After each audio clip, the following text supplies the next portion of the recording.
E aí pessoal, tudo bem? Hoje eu vou falar um pouquinho da minha história e o que eu fiz de diferente para ser aprovado em algumas das melhores faculdades de medicina do país. Quando eu decidi fazer medicina, eu já estava há uns 10 anos sem estudar coisa do colegial. Então para mim foi uma decisão difícil, porque eu pensava, como é que eu vou competir com o pessoal que está estudando sem parar há alguns anos? E as vagas tinham diminuído em faculdades públicas em relação à minha época, e eu não teria como pagar uma particular. E a concorrência só tinha aumentado, porque estava aumentando o número de pessoas que estavam prestando vestibular, e as pessoas tinham muito mais acesso à informação com a internet. Então na minha cabeça estava meio assim, poxa, eu quero muito isso, mas vai ser muito difícil eu conseguir uma vaga. Então o que eu imaginei, que era o único caminho possível, era eu fazer as coisas diferente do que todo mundo fazia. Porque eu via que os cursinhos tinham muitas fórmulas prontas de como entrar, as recomendações deles. Mas o problema é que todo mundo estava seguindo aquelas recomendações. Então não teria nenhum diferencial. E não tem vaga para todo mundo, infelizmente. Então eu ficava pensando, cara, beleza. Eu sei que eu tenho que me esforçar muito, porque tem muita gente se esforçando muito. E eu sei que eu tenho que ter o conteúdo na ponta da língua, porque muita gente vai ter o conteúdo completo, chegar meio pronto no vestibular. Fora isso, o que eu posso desenvolver? Então esse vídeo e o canal como um todo é meio que sobre isso, sabe? Dado que todo mundo tem as mesmas fórmulas e o mesmo conteúdo e as mesmas regras de cursinho para passar, o que você pode fazer diferente para ter um diferencial competitivo? Então eu vou falar de 7 coisas que eu fiz diferente.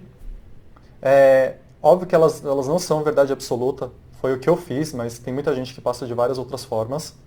Mas eu acho que vale muito a pena ver, muito a pena você ter noção. Primeiro, para julgar se para você cabe ou não essas ideias que eu vou falar. E segundo, se você usar qualquer coisinha do que eu falar e já te ajudar de alguma forma, você já te tornar uma pessoa melhor do que você seria sem isso, já está valendo. Porque dependendo do curso que você quer, é tanta concorrência que qualquer ponto já te dá um diferencial. Então, chega de enrolação e vamos para as ideias. A primeira ideia, e eu não coloquei isso em ordem de importância, eu coloquei em ordem que faria mais sentido para o vídeo, na minha visão. A primeira ideia é uma coisa chamada metacognição. Sabe quando você estuda em português metalinguística, que é como se fosse um livro sobre livros, ou uma revista sobre revistas? Metacognição é como se fosse o conhecimento sobre o conhecimento. E o que é isso na prática? Você precisa ter uma ideia muito clara, isso você desenvolve com o tempo, mas tem exercício também para desenvolver isso. Você precisa ter muito claro na sua cabeça o que você sabe e o que você não sabe. Sabe aquela coisa que você precisa pegar um problema grande e dividir em problemas pequenos para resolver um de cada vez? No vestibular é muito assim. Não dá mais para você falar que por exemplo, eu sou ruim em biologia. Isso é muito amplo. Dá para você dividir a biologia em tantos pequenos pedaços e quanto menores eles forem, mais controlado é o seu conhecimento. Então você pode falar assim, nossa, eu sou ruim em genética. Aí já é um pouco mais específico. Porque você pode fazer um plano de ação para aprender genética. Eu sou ruim em um filo determinado. Eu sou ruim em, sei lá, artrópodes.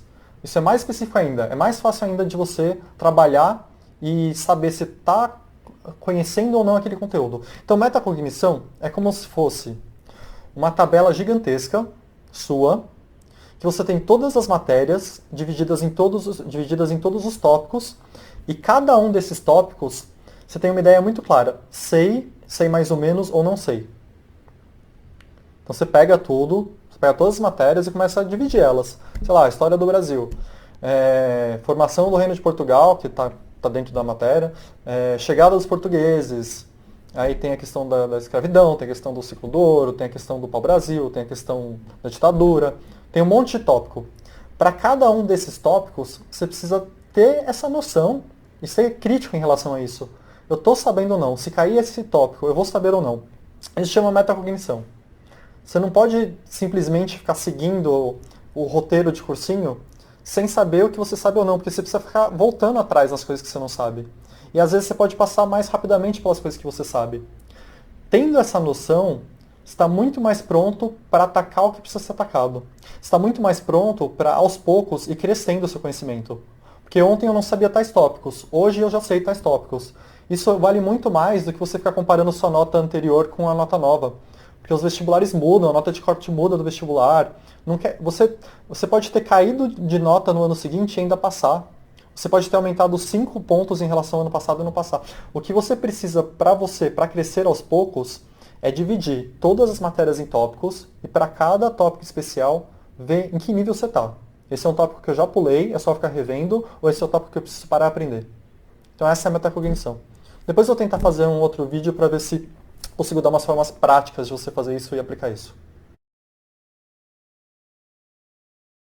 A segunda coisa também é bem ampla, mas ajuda muito. O que o cursinho vai te dar, o que uma escola vai te dar e o que um curso online vai te dar normalmente é conteúdo, exercícios e algumas técnicas para resolução de exercícios. Basicamente isso. E isso pode ser ou não suficiente para você passar, mas isso é o que todo mundo vai ter também. Fora essas habilidades que o cursinho dá, você pode desenvolver várias outras habilidades que podem te dar mais alguns pontos no vestibular. Então, por exemplo, eu falei isso em outro vídeo, mas vou falar rapidamente aqui. Você pode aprender, com o tempo, se você praticar, a fazer provas mais rápido. Então é uma habilidade, velocidade em prova. Velocidade não é para você simplesmente acabar mais rápido a prova. A velocidade é para você ter mais tempo no final para gastar nos exercícios difíceis. Então se você faz mais rápido a prova, você provavelmente vai acertar mais exercícios difíceis que outra pessoa que não faz rápido. E você não vai deixar em branco normalmente, porque você vai conseguir acabar a prova. Enem, por exemplo, é uma prova que muita gente deixa coisa em branco. E aí você, sei lá, perde 5 pontos à toa. Para medicina, 5 pontos é só vaga. 5 pontos é um mundo. Velocidade. Estratégia de prova. Tem vários jeitos de fazer cada uma das provas. Então a prova da Unifesp é diferente da prova da FUVEST, é diferente da prova da Unesp. Os conhecimentos que eles cobram são um pouquinho diferentes. É meio que um bolão geral que você estuda durante o ano, mas tem peculiaridades. O jeito que você vai fazer a prova também é diferente. Você vai fazer qual questão antes? Você vai por qual matéria primeiro? Você vai começar a redação e depois terminar ela no final? Você vai fazer a redação antes? Qual é o seu método de fazer prova? Isso não é algo que você vai deixar para descobrir faltando um mês para a prova. Isso é algo que você, durante o ano, já tem que ir treinando e desenvolver sua própria fórmula. Que provavelmente não vai ser igual ao do seu amigo, mas você tem que ter uma fórmula que te dá o máximo de pontos possíveis para cada uma das provas. Então isso é uma outra habilidade, que não é uma habilidade que você vai ficar conversando sobre isso no cursinho. O professor não vai te falar como fazer uma prova. Então tem uma série de habilidades. Eu vou pôr na descrição o link que eu falei de várias delas. Mas você ter essa ideia de que tem muita coisa adicional, fora o conteúdo, que pode te dar uma vantagem. Até técnica de chute. Técnica de chute é uma coisa que pode te dar uma vantagem numa prova. Se é uma prova concorrida, você acertou um a mais, é diferente. A terceira coisa que eu vi pouquíssima gente fazer é não deixar dúvida passar. As pessoas elas têm uma dúvida e elas não correm atrás. Algumas anotam no caderninho e falam que vão ver depois e não olham. Toda dúvida tem que ser uma dúvida sanada naquele dia. Então o que eu fazia era assim, no geral. No meu WhatsApp eu tenho um chat comigo mesmo, pro meu próprio telefone, que é uma agenda para mim. Sempre que eu tenho uma ideia ou sempre que eu tenho uma dúvida, eu coloco naquele chat. Que todo dia eu checo aquele chat para ver o que eu deixei de pendente no meu dia. E eu colocava lá minhas dúvidas. Às vezes é uma palavra, um vocabulário adicional, que eu não sei o significado, vou ter que procurar depois.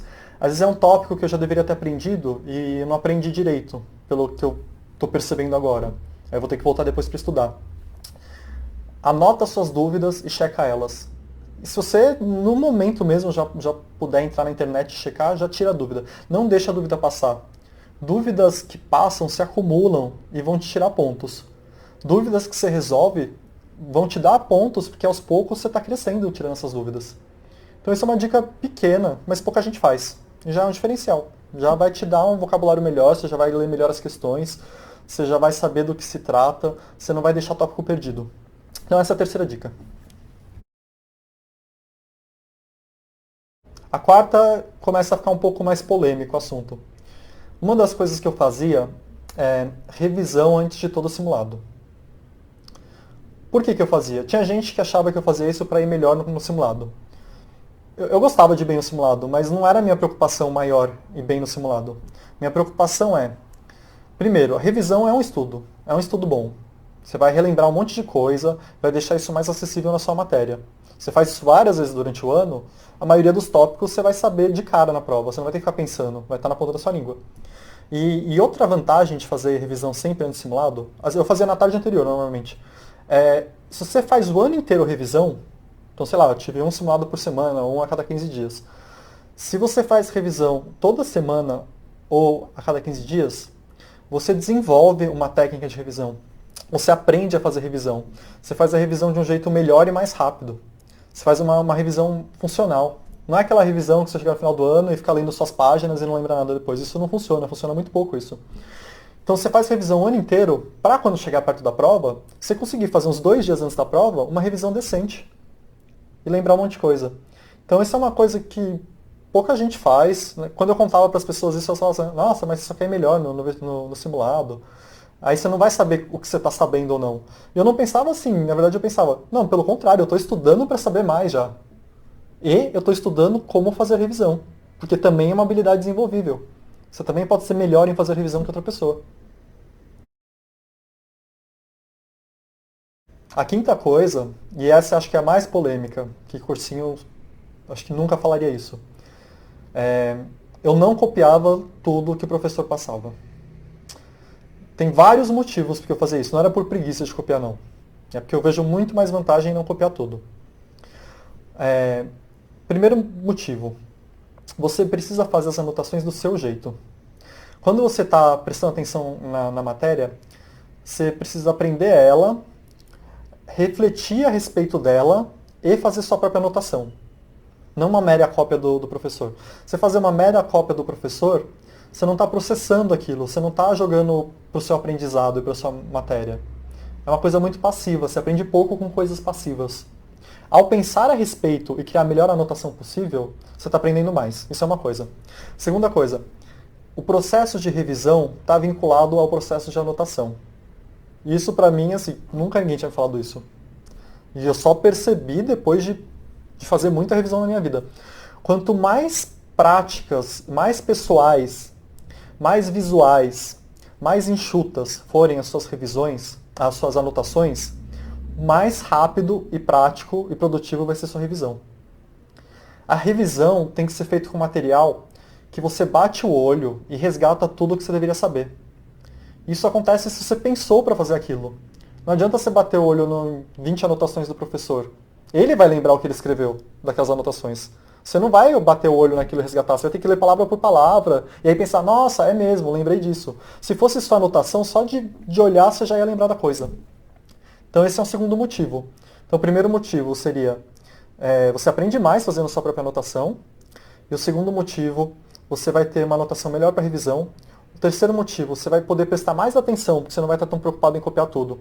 E o quarto motivo é que tem várias coisas online que você pode procurar depois. Você pode pedir o caderno do seu amigo, você pode ver no livro do cursinho. Tem 1000 jeitos de você resgatar essas informações. Tem coisa preciosa que o professor fala que você não vai achar em lugar nenhum. Aí isso você anota. Mas tem coisa que você vai achar em todas as fontes na internet possíveis.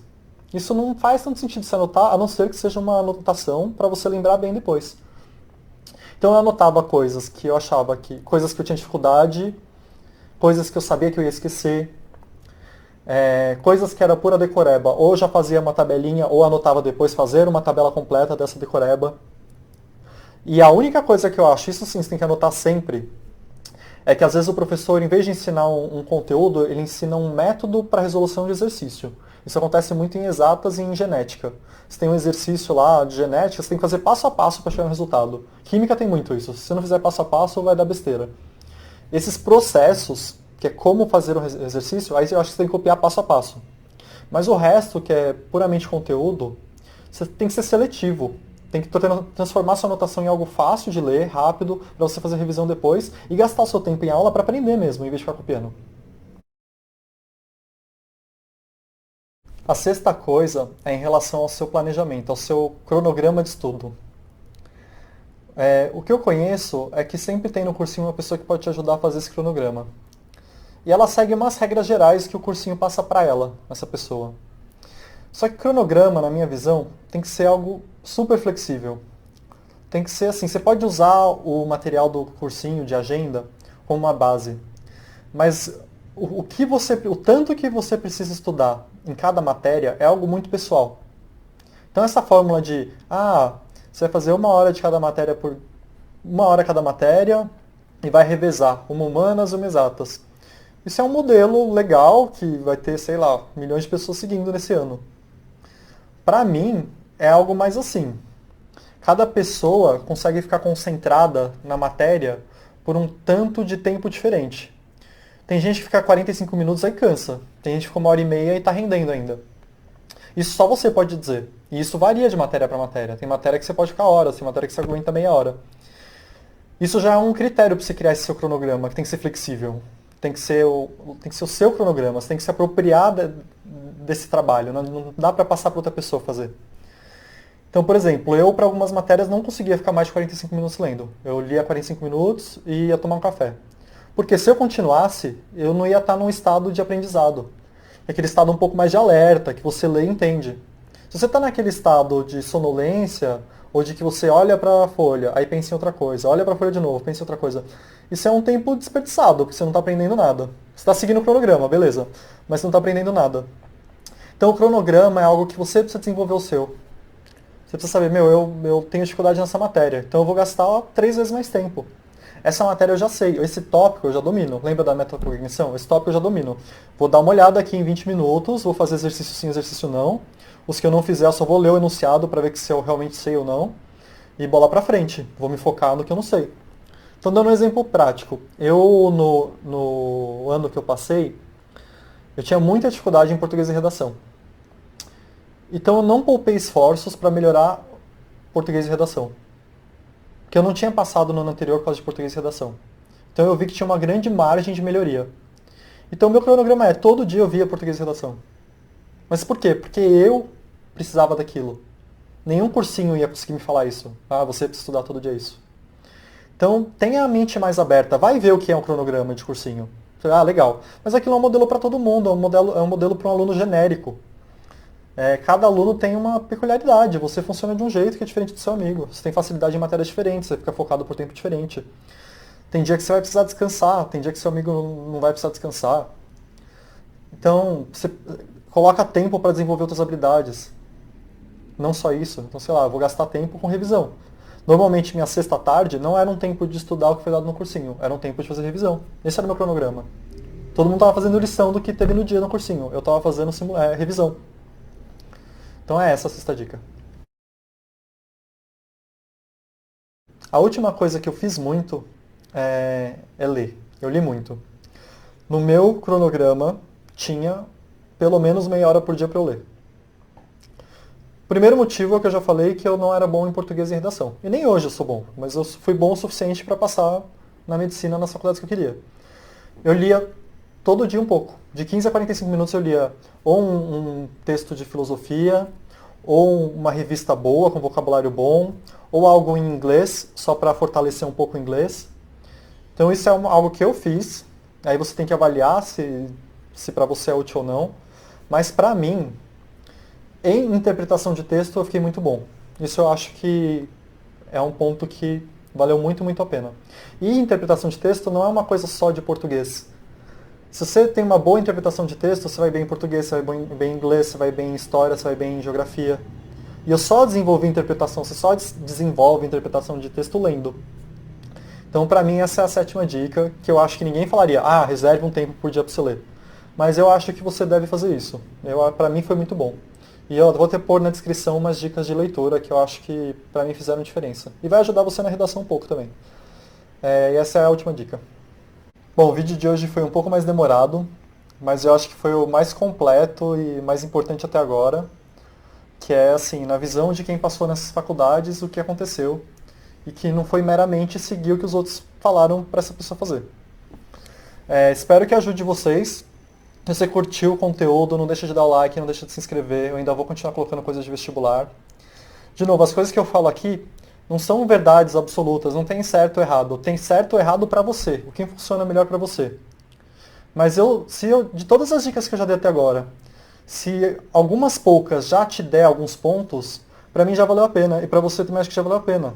porque quando você está concorrendo, esse pouco é uma grande diferença. Então é isso, eu vou ficar por aqui e obrigado.